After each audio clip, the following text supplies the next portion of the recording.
nazio-estadu kontzeptu hori agian superatu behar da, gainditu behar da, eta herria kontzeptu agian garatu behar da. Behar ikusten dut, Europako estatu bat, Europaren oraingo testuinguru bat.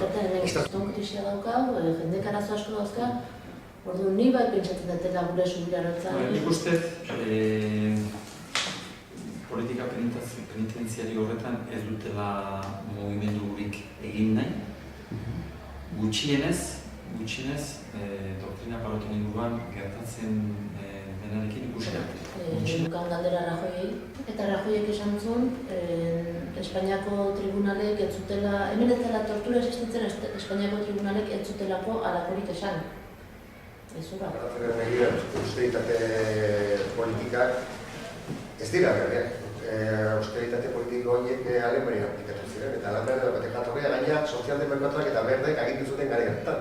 Ordua sortu ziren miniliopoiak, orduak etxe ziren soldatak, lobien lana eta lobiasko lan egiten dute erredaktatuz parlamentarien proposamenak eta zuzenketak osatu. Eta olako gozak, problema handi bat hori da lobien indarra eta lobiak nola mugitu izaketen parlamentuaren jakuna. Daude bat enpresa importanteak ez, bai, Garola, Astor... Orduan, zein da kuestia, zu juteziala enpresa hortara, hainbat saioetan, eta nolait praktika moduan eta onara zuretzat ezautu egiten dituzula lehen mailako, lehen puntako enpresak, eta enpresak baita ere ezautzen dute edo nolaiteko harremana daukate zurekiko.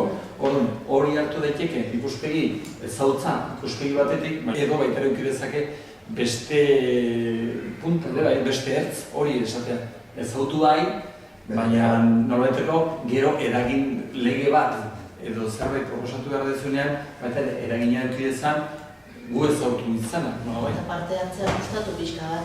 Eta hor lehenoko arira FNCM-ko historia honekin ere, eske hori da zoazkenen olako egoera baten aurren inbardezuna da jendeai sentitu arazi, baina benetan zerbait nunbaiteko parte direla.